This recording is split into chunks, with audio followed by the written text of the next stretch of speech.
Nasa labas pala si Mang Adolfo. Nakakaawa naman po yung pamilya niya. Sana magbago na siya dahil isang pagkakataon lang binibigay. Wika ni Ben. Habang papalapit sa bahay ay nakikita ni Aling Tisay si Adolfo. Parang hindi na ito naliligo at sobrang dumi ng katawan. Kung anong suot nito nang makaharap ni Ben, ganun pa rin ang kasuotan.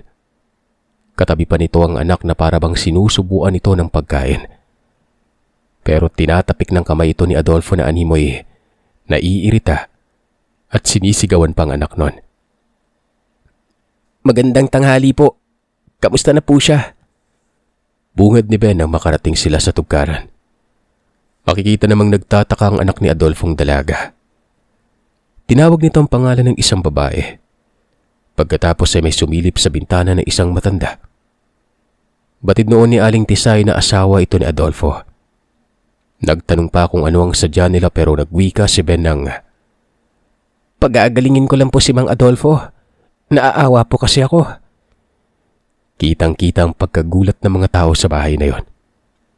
Bukod sa sumilip sa bintana at nagsusubo ng pagkain kay Adolfo, ay may dalawa pang lalaki na nagpakita. Mula ito sa likod ng bahay at halatang nagtataka. Wala namang sinabi pa si Ben. Naglakad ang bata ng walang pag-aalinlangan na tumakyat ng beranda. Doon tumabi siya kay Adolfo at kinausap niya ang anak nito. Hindi nakapagsalita ang anak na mangkukulam. Para bang naniniwala sa sinabi ng bata. Tumangulang at kumabig ito papasok ng bahay. Ang naiwan na lamang sa beranda ay si Adolfo at Ben. Hanggang sa nanlaki ang mga mata ni Aling Tisay. Nang biglang nagliwanag ang mga mata ng paslit. Nagliliwanag at malasinag ng araw ito. Maya-maya pa'y pinatong ng bata ang palad sa ulo ni Adolfo. Segundo lang ang namagitan. Bigla na lang umiyak si Adolfo at yinakap si Ben. Naririnig ni Aling Tisay ang pagpapasalamat nito at paghingi ng tawad. Hindi na atim ng ginang ang sitwasyon. Kung kaya naman umakyat na rin siya ng bahay at tumabi kay Ben. "Mang Adolfo, ang pagbabagong buhay ay isang beses lang para sa akin. Kapag umulit ka pa uli, magkakasakit ang katawan mo ng walang lunas. Sana'y magleksyon sa iyo ang lahat. Nga mala, pwede bang mangumpisal ka? Hindi sa akin kundi sa itaas. Isuko mo yung mga gamit mo sa kanya. Sige po, alis na kami." Wika ni Ben. Para itong malaking tao kung magsalita.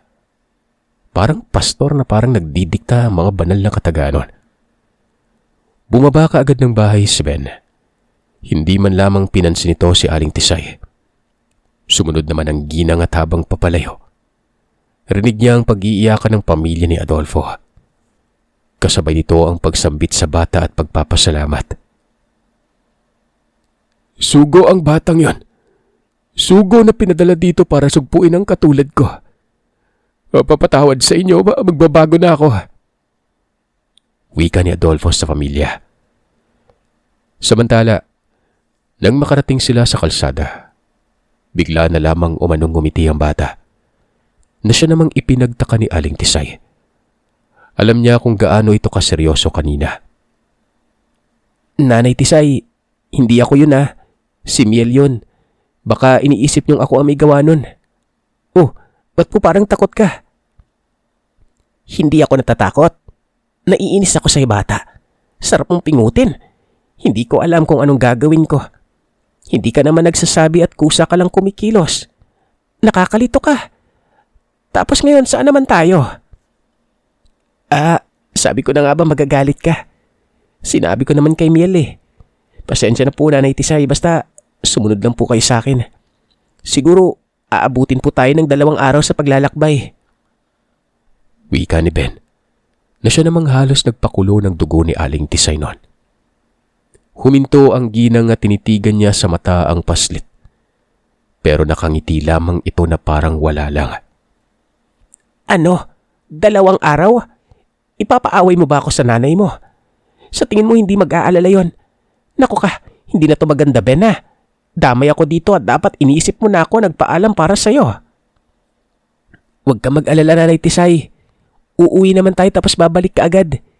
Hindi naman porket sinabi ko na 2 araw ay tuloy-tuloy na yon. Siyempre iniisip ko din si Nanay. Mamayang gabi tayo uwi tapos babalik tayo bukas pero sa ibang lugar naman po. Anak ka nang. Ipaliwanag mo lahat. Hindi mo pinapaliwanag eh. Puro misteryo ang pumapasok sa isip ko. Hindi ka ba ginugutom ah? Baka gutom ka na dyan at dinidiktahan ka pa niyang gabay mo na magpatuloy ha. Pwede pa sabihan mo siya na nagagalit na ako sa kanya. Papaluin ko kayong 2. Hindi na nagsalita si Ben. Eto na naman, parang wala lang sa bata. Sa pagpapatuloy ng paglalakbay nila ay hindi na kinakausap ni Aling Tisay si Ben. Hinahayaan lamang niya ito kung saan sila pupunta. Hanggang sa inabot na sila ng hapon. Tansya pa niya kapag bumalik sila pa uwi. Tiyak na gabi na sila makakarating. Nag-aalala na si Aling Tisay. Natitiyak ng ginang na sa mga puntong ito ay nag-aantay na si Nanay Annabel. Narito na po tayo. Nanay Tisay, ba't ka nakatulala dyan? Dumating na tayo oh. Dumating saan? Gubat na to tapos dumating na. Ano namang sadya natin dito? May mga alam ka po ba sa mga nilalang na kampo ng dilim? Yung tao lang tapos pumapangit yung mukha kapag gabi? Yun po yung sadya natin dito. Nanlaki ang mga mata ni Aling Tisay. Kaagad naglaro sa isipan niya na aswang ang gustong iparating ng bata. Napasign of the cross ang babae. Pero kasunod naman noon ang pagmamaktol at pagbibitaw ng mabibigat na kataga. Hanggang sa pagtingin niya sa paslit sa gilid niya, wala na ito. Nakita niya itong naglalakad patungo sa masukal na gubat. Ito na naman Sana pala'y hindi na lang ako sumama. Malapit nang maggabi at tiyak na may mga aswang na sa lugar na ito. Hoy, sandali. Loko to, hindi ako pinapansin. Oy! Sambit ni Aling Tisay nun. Mabilis itong naglakad at sinundan kagad si Ben. Pagkapasok nila ng gubat ay merong maliit na daanan na parabang patungo pa sa pinakaliblib na lugar. Sa mga sandaling ito ay makulimlim na at maya-maya'y tuluyan ng kakainin ng dilim ang liwanag. Kinakalabit ni Aling Tisay ang paslit pero hindi ito nagsasalita. Patuloy lang sa paglalakad. Hanggang sa makarating sila sa lugar na kung saan may iilang bahay na magkakalayo. Karaniwang tirahan lamang ito na gawa sa pawid. Pero nakakakilabot ang postura ng lugar. Parang iniwan ng panahon. May mga bahay nga pero hindi na pangalagaan ang paligid nun. May kakaibang amoy pa na parang mabantot o panis na ihi. Ben, magsalita ka naman anak ko. Natatakot na ako. Huminto muna tayo. Inangat ng bata ang kamay at may tinurong lugar. Ang sabi nito ay doon daw sila banda hihinto. Hindi napakali si Aling Tisay dahil ang tinuturong lugar ni Ben, may bahay doon na iba kumpara sa nakikita niya sa paligid. Malaki kasi ito na parabang mula pa noong panahon ng banyaga. Tapos ay ginagapangan ng mga baging ang dingding hanggang bubungan. Naku, lagot na. Bahay na ata ng aswang ito. Ben, hihimatay na ako, Ben. Anak, sus. Nang makarating sila sa tapat ng bahay ay bigla na lang nabukas ang pinto nun. Kinilabutan si Aling Tisay. Napakadilim sa loob ng bahay. Bagamat takip silim na pero dapat ay may maaaninag pa siya. Pero hindi niya makita ang loob. Mag-aantay lang po tayo dito. Lalabas yan, alam ko. Hindi po yan makakatiis. Hindi na lang nagsalita pa si Aling Tisay. Abot langit na ang kanyang pananalangin na sana'y walang mangyari sa kanilang dalawa. Pero nakikita niya naman sa bata na sobra pa rin kampante ang mukha nito. Para bang hindi alintan nito kung gaano ka nakakakilabot ang lugar na yon. Hanggang sa umupo si Ben sa tabi ng isang puno. May tumbang niyog doon na kinakapitan ng makapal na kabote. Tumabi na rin si Aling Tisay. May nakita ang ginang sa may unahan. Kasunod ito ng malaking bahay na luma. Pero iba ang nasa likod. Malinis kasi at para bang may nakabakod na ibang daan na nun. Wala na. Kinuha na ni Aling Tisay ang ribultong pungkol at hinalik-halikan. Kasabay nito ang pagsambit ng iba't ibang dasal na natutunan ni Aling Tisay noon. Biglang tumitig sa kanya si Ben. Nakikita sa mukha ni Ben na parabang nagtaka. Nanay Tisay, kahit hindi po kayo humawak ng mga ganyang bagay, makakarating po yung dasal nyo sa itaas. Basta po buo ang paniniwala nyo. Sabi po sa akin ni Jeremiel.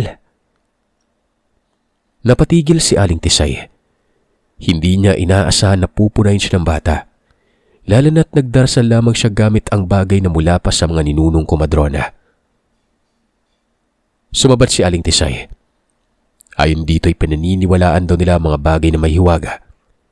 Kagaya na lamang umano ng hawak niyang ribultong pungkol. Na dati pa, ito na ang gamit ng kanyang kaanak. Hinahaluan din ito ng orasyon para mabisa ang pagdarasal. Nanay Tisay, ang pananalangin po hindi dinadaan sa ibang bagay. Dinadaan po sa paniniwala ng diretsyo na may lumikha. Bagamat may mga bagay na matatawag na mahiwaga pero hindi po ito ang kasangkapan para iparating mo sa Panginoon ang panalangin.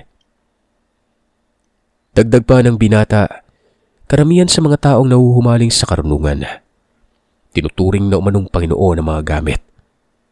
Halimbawa, ang mga ribulto at kung ano-ano pang mga bagay na hindi pangkaraniwang nakikita sa kalikasan. Hindi nakakibo si Aling Tisay. Hanggang sa nabanggit na ng paslit ang mga mutya at medalyon, na siya namang mas lalong nagpataka sa ginang. Paanong nagkaroon ng alam ang paslit sa mga gamit na ito pero, yun nga, saan niya ito natutunan? Nagpatuloy si Ben at sinabing wala naman umanong masama sa mga gamit kung pagpapasya mismo ito ng tao. Pero mas mabisa umano ang panalangin na diretso sa Ama. Hindi kasi ito sinasakyan ng kapangyarihan ng dilim. Mapanlin lang umano ang mga demonyo at alam nila ang kahinaan ng isang tao noon. Kung minsan, ang demonyo ay nagpapanggap na mahiwagang bagay na siya namang dahilan para isipin ng mga tao na isang milagro. Sasambahin na tinuturing ang bagay na yun na pangalawang Panginoon. Ang mangyayari, lalakas lamang ang kapangyarihan ng kadiliman. Ang pagkakarga umano sa mga gamit ay maling paraan dahil ang iba dito ay pwedeng nagtataglay ng lakas na hindi galing sa Ama. Kahit ang mga orasyong Latin umano ganun din. Ang mga kataga umanong yun ay madali ding maintindihan ng mga kampo ng dilim. Pero ito din ang mga katagang posibleng gamitin ng kampo ng dilim na ito para manipulahin ang isip ng isang tao. Nag-iisa lamang umano ang Panginoon at walang iba, kundi ang may likha. Teka, pinangangaralan mo ba ako eh? Bakit lagi kang nakaharap sa altar? Tanong ng ginang. Hindi ako nakatingin sa altar.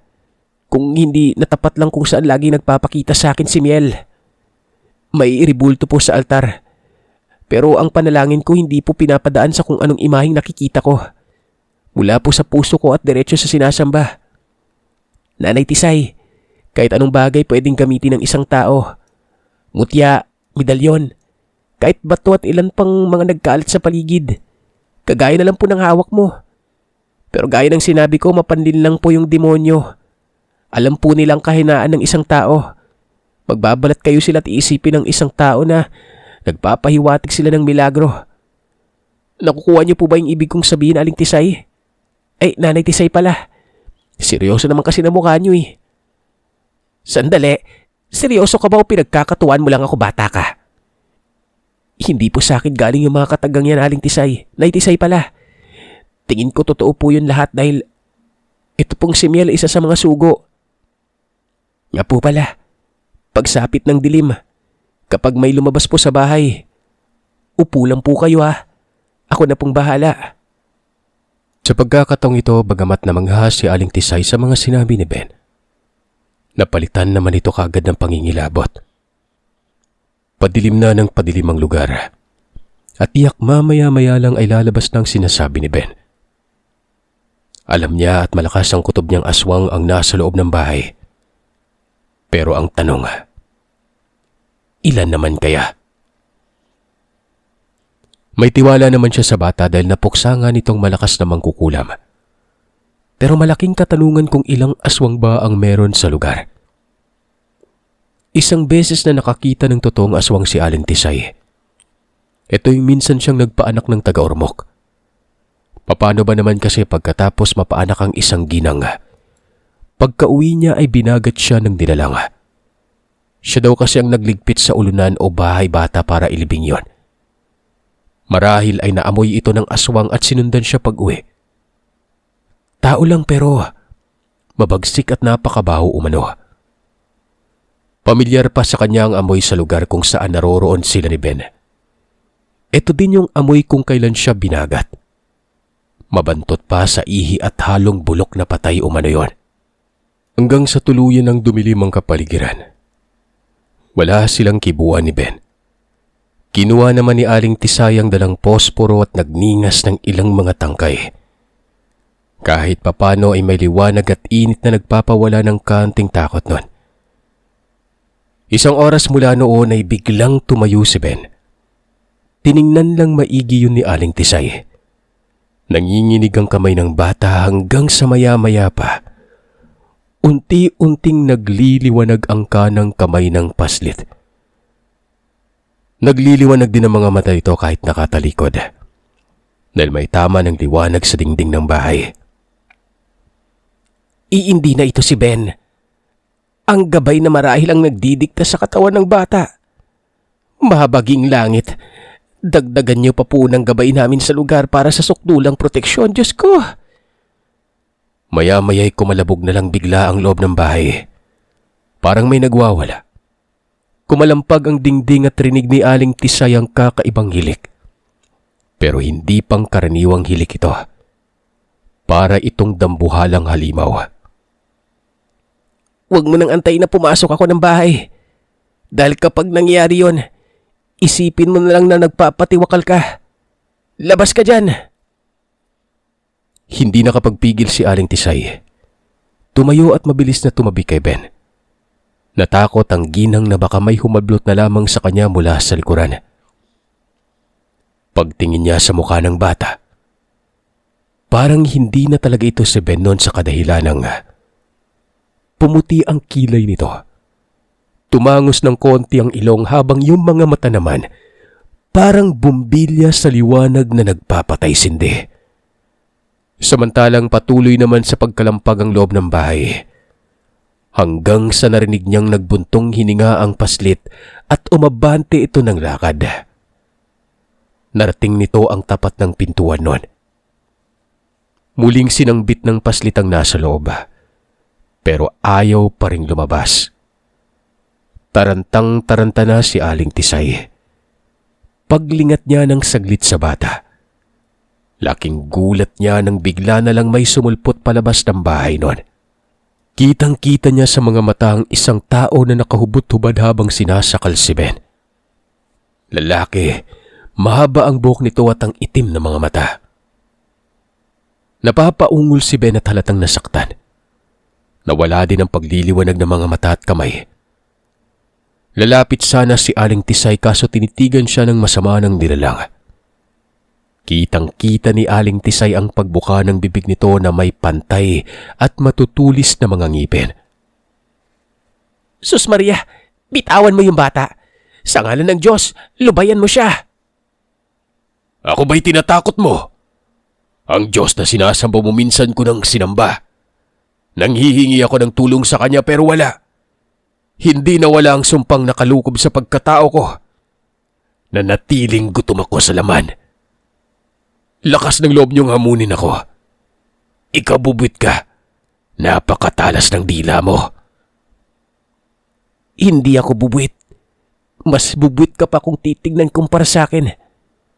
Ito ka lang. Ito lang ang lakas mo. Ganito kakaliit para sa akin. Sabat ni Ben, habang nakaangat ang isang daliri nun. Ang ibig sabihin ng bata ay sinlaki lamang umano ng daliri para sa kanya. Ang aswang na yon. Humalakhak ng humalakhak ang nilalang. Binitawan si Ben at sinabing umuwi na lamang ito. Gusto ko yung angas mo.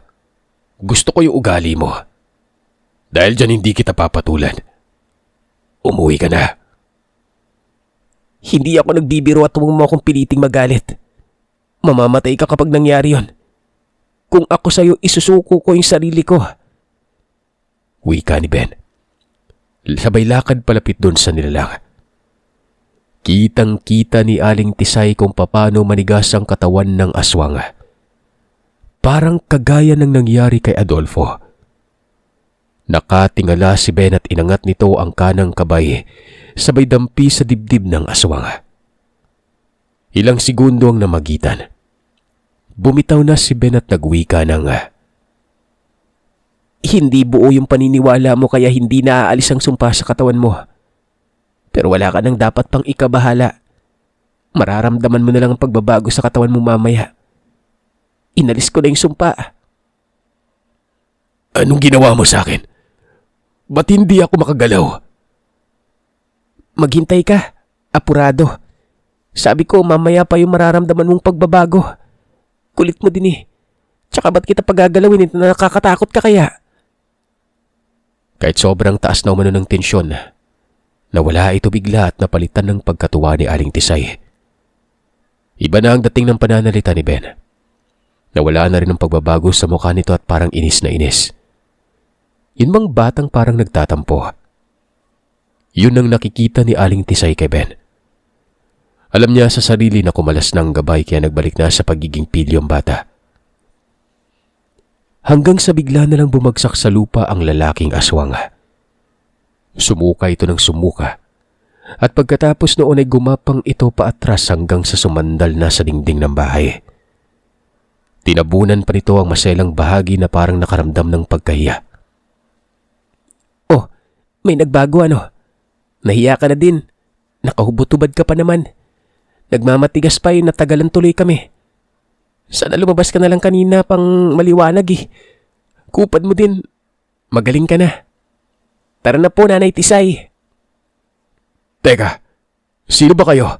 Sandali, totoo bang gumaling na ako? Paulit-ulit ka din. Sinabi nang gumaling ka na. Umuwi ka na sa inyo. Ang pangit ng bahay mo dito. Si Aling Tisay ay hindi kaagad nagproseso sa isip ang buong kaganapan.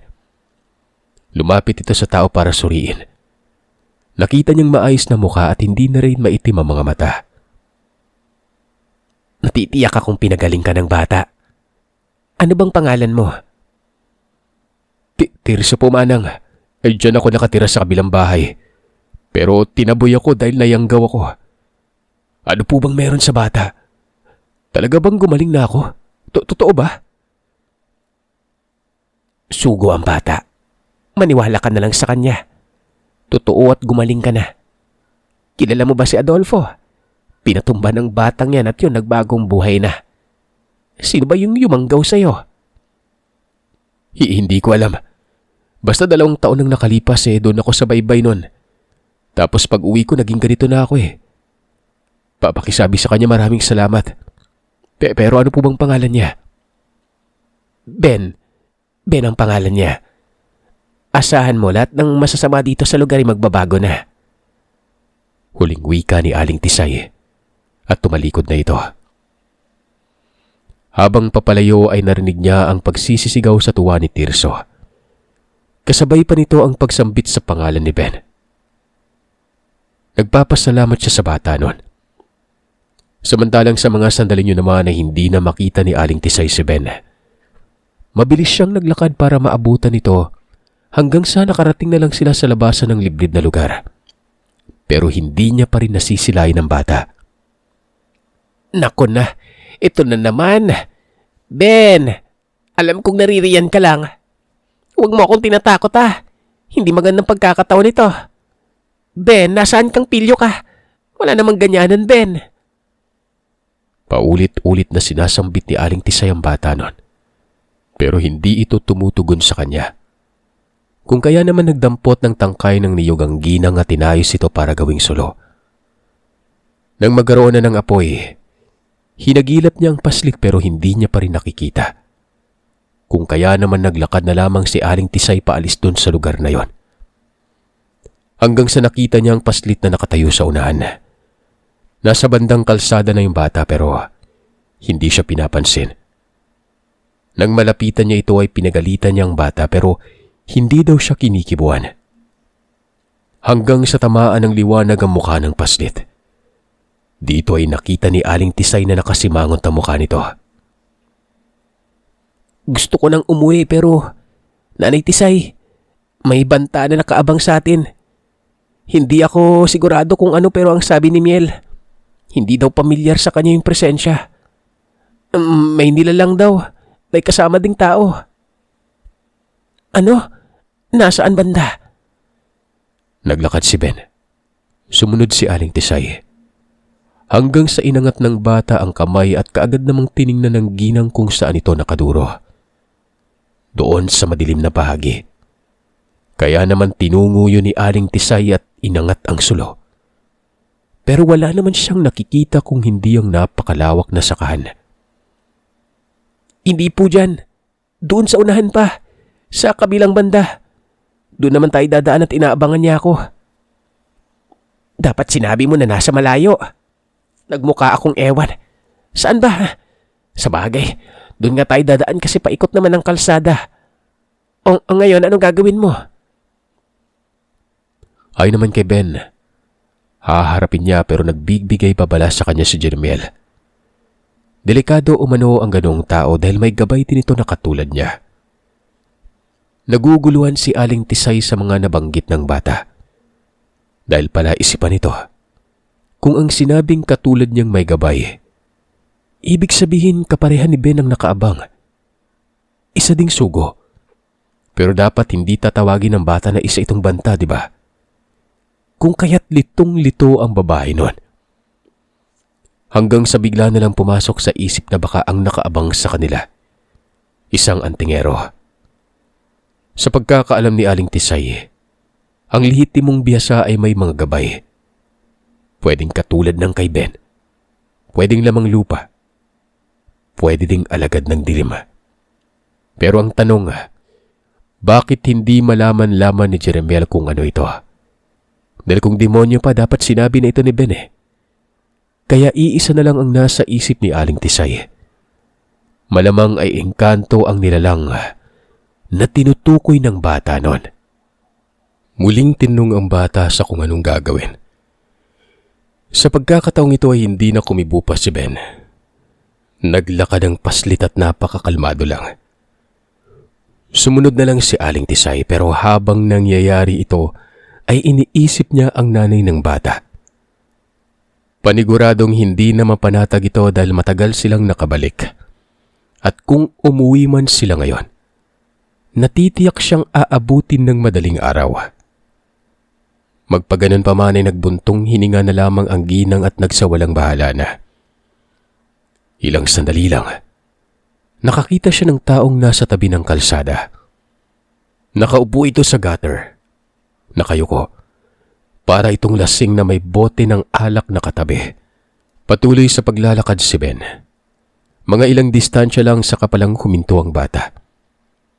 Huminto din si Aling Tisay pero gumilid ito sa tabi ng kalsada. Magandang gabi po. Halata naman na inaabangan niyo ako. Kung pwede po wag ka nang magkunwari pa. Bungad ni Ben. Para bang hindi alintana ng bata ang banta. Sa kabila ng mga sinabi ng paslit, nanatiling nakaupo ang lalaki. Hanggang sa unti-unti nitong pinipihit ang ulo at tumitig kay Ben. Dito ay napagtanto ni Aling Tisay na hindi matanda yung lalaki. Parang nasa 30 taong gulang lang. Walang emosyon na mukha nito. Kalmado din at marahang tumayo. Matangkad na tao tapos makisig ang pangangatawan. Maitsura na hindi mo aakalaing may taglay na abilidad. Magandang gabi din sa'yo, Ben. Alam kong nararamdaman mo ako. Pero napapanatili mo yung pagiging kalmado. Malaki ka na. Nakakatuwa naman. Manang-mana ka sa nanay mo. Wika nito. Nang mga sandaling ito ay binalot ng pagtataka ang pagkatao ni Ben. Paano ba naman kasi? Kilala siya ng lalaki maging ang kanyang nanay Annabel. Naging taliwas ang kanyang inaasahan. Yung banta na naramdaman niya ay tila ba nag-iba ang ihip ng hangin nun. Gumagaan ang pakiramdam ng bata na animoy. Kilala niya rin ang tao. Pero hindi nagpakumpiyansa si Ben. Tinitigan niya ito ng mata sa mata at unti-unting umaabante ng lakad papalapit. Wala namang kahina-hinalang kinikilos yung lalaki. Hindi man lang naghanda sa sarili habang paparating ang bata. Para bang hinahayaan lamang nito si Ben. Sandali, Ben.